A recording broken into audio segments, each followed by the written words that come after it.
इसीलिए कुछ लोग कहते हैं कि जब आप बाहर नहीं जा सकते तो भीतर जाओ। और यदि मैं एक और एग्जांपल आपके सामने रखूं तो उसी कैम्ब्रिज विश्वविद्यालय में एक दूसरा कॉलेज है, किंग्स कॉलेज, जिससे 20वीं सदी की शुरुआत में एक व्यक्ति लौटा पढ़कर। उस व्यक्ति का नाम था अरविंद। अरविंदो घोष थे, बंगाल के रहने वाले थे, इंग्लैंड में पढ़ के आए थे। और जब बंगाल विभाजन के बाद आंदोलन हुआ, उसमें उन्होंने पार्टिसिपेट किया। 1908 में उनकी गिरफ्तारी हुई। तो गिरफ्तारी के समय तक वो बहुत उग्र स्वभाव के नेता हुआ करते थे और चाहते थे कि देश की आज़ादी में बढ़ चढ़ के भाग लें। देश की आज़ादी का उस समय तक जो भी मतलब था, उसी सेंस में उनकी इच्छा थी कि वो उसमें पार्टिसिपेट करें। 1 साल जेल में रहे।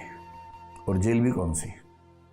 एक कारावास होता है जिसमें कई लोग साथ में रहते हैं, एक होता है एकांत कारावास, सॉलिटरी कन्फाइनमेंट। एकांत कारावास का मतलब है एक कोठरी है, उस कोठरी में एक व्यक्ति रहेगा। आमतौर पर ऐसी कोठरियों में ना खिड़की होती है, मतलब खिड़की होती है तो ऐसी जहां से कोई दिखता ना हो।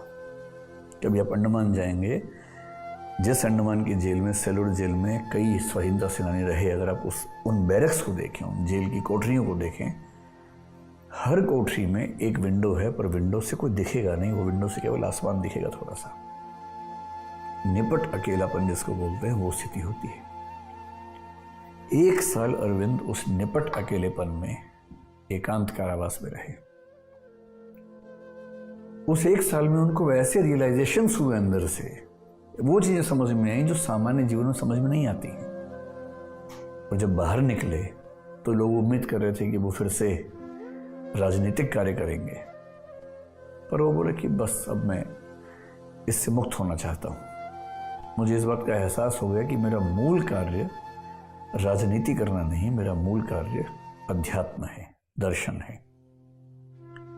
और वहाँ से फिर वो पौंडीचेरी गए। वहाँ उन्होंने एक आश्रम की स्थापना की जिसको अरोविले कहते हैं, और आज भी वो बहुत ही प्रसिद्ध आश्रम है। और दुनिया भर के लोग धाक मानते हैं महर्षि अरविंद की, क्योंकि अरविंद ने जो दर्शन दिया 20वीं सेंचुरी की शुरुआत में, वो ऐसा वैसा दर्शन नहीं है, पर वो दर्शन फूटा उस 1 साल के अकेलेपन में, जब उनके पास कोई था ही नहीं बात करने के लिए। इसीलिए कुछ लोग कहते हैं कि जब आप बाहर नहीं जा सकते तो भीतर जाओ।